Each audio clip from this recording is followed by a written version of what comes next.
Welcome back, Rankers. I got the screen shot. What do you think? Only the one. Anyway, I wanted to talk to you about 3 things I've learned this week about SEO. You can never stop learning, right? I love the internet for that. Learn heaps all the time. Right. The first thing was, you may not have seen this video because I recorded it, I think, on last Thursday. And it was because someone nicked my content straight off the blog post, stuck it on their blog, and they got indexed before I did, and they ranked for it before I did. So this is just a little story. Go and watch this video, how Google authorship can make a difference. I don't know whether we rank for that. I should check. But what happened was, because I wasn't basically indexed, Google couldn't rank me. So I went and smacked Google over the head. There we go. So just Google that. You'll find us. And within seconds, we ranked higher than the plagiarist, which was interesting. I'd never seen it before. And the thing that was interesting about it always used to be that Google would rank the page higher for a given phrase if there was duplicates involved that it found first. This isn't the case anymore. That's changed. If you publish something with authorship, you are always going to get ranked higher than someone who rips off your content, okay? So that's a real way that authorship will get you ranked higher than someone, say, ripping off your content, okay? So that's a biggie, and it happens retrospectively. So let's just say I was talking to someone at the Pro Blogger event in the Gold Coast, and she had basically had her site taken away from her and all the content, and she couldn't get it back. And she didn't have authorship, and I said, well, one idea might be that you go and republish everything. It would be duplication of content, but if they don't have authorship, you may want to try just putting up a whole new site with the same content and using authorship. I now know that would work, and she'd get ranked higher than the person that stole the content because the original site didn't have authorship. Now, what we don't know is what would happen if the plagiarist was using authorship. That's the one I don't know. Okay, the other thing I've learned this week is about, we always talk about publishing content regularly, doing regular content updates. But what's happened recently, and what we've noticed here in the office, is that if you get everything nice and tidy around your site, and here's a couple of cases in point. This guy wasn't even ranking for the keyword that we were tracking. As you can see here, we've been working on his site since about early September, and this keyword was not ranking at all.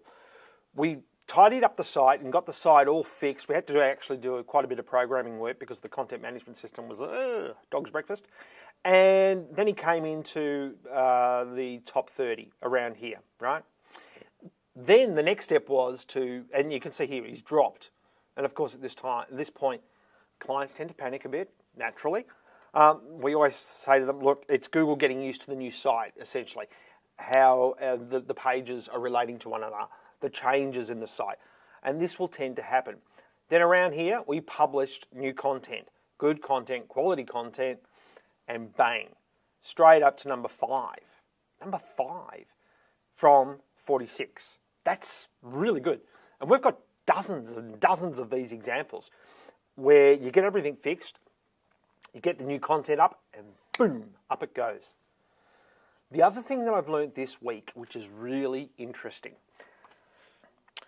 is about YouTube videos. We always used to say, to get ranked in YouTube, it used to be about, the number of views, how quickly you got those views, the keywords around your titles in the videos themselves, the keywords actually in the tags, and the keywords in the description. They were the main ways that people would talk about getting your videos ranked higher in YouTube search and Google search.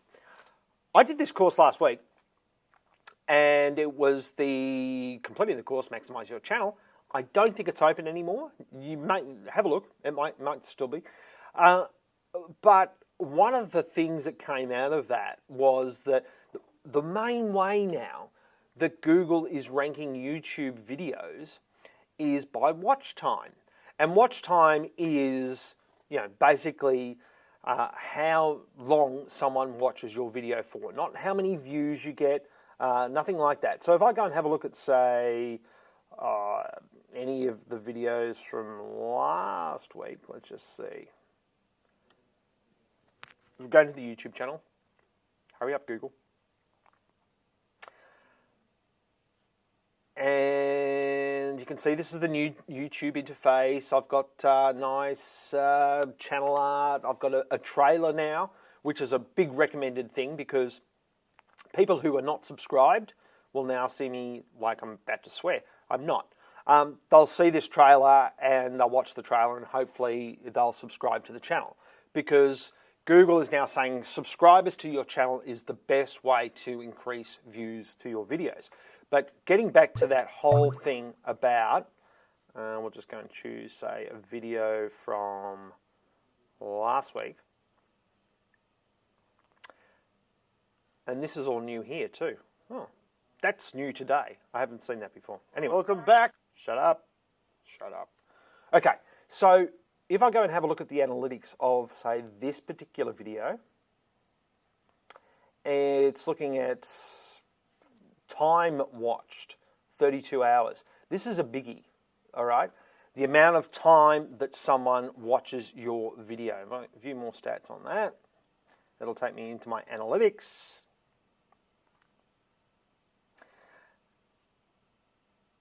And we've got that video here, and then we can just say, okay, audience retention. That's what we're looking for here.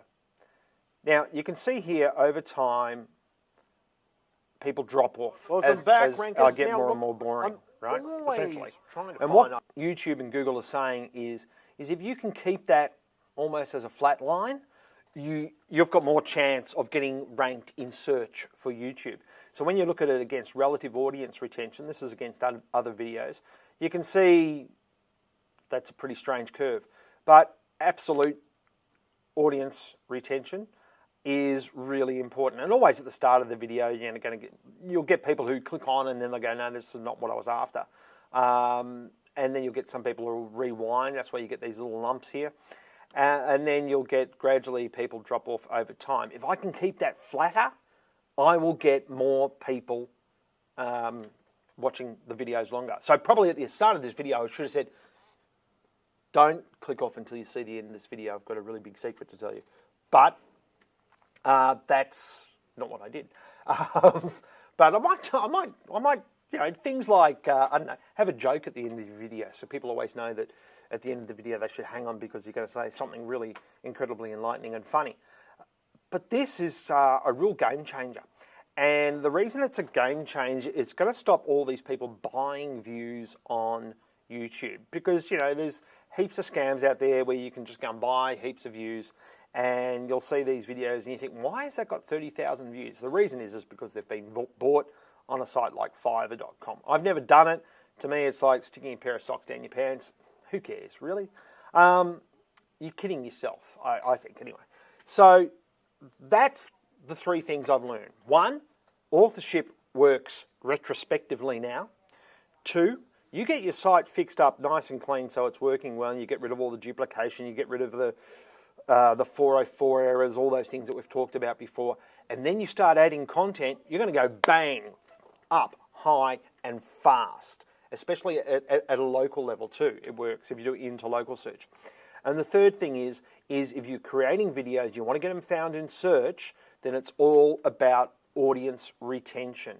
So my average retention here was 74%. And if we have a look at relative audience retention, average is, 50%. How about that? So if you can get above average for your videos for audience retention, that's what you're looking to do. But do go and check out this post I did from last week. I did this live, and this particular video, Google Authorship Affects Your Ranking. And I was absolutely stunned and amazed at how quickly I ranked higher than the guy who'd ripped off the content. And that is it for this week. If you've got any questions, if you want a site reviewed for SEO, just let us know. Just jim@stuartmedia.com.au, and we'll see you next week. Thanks very much. Bye.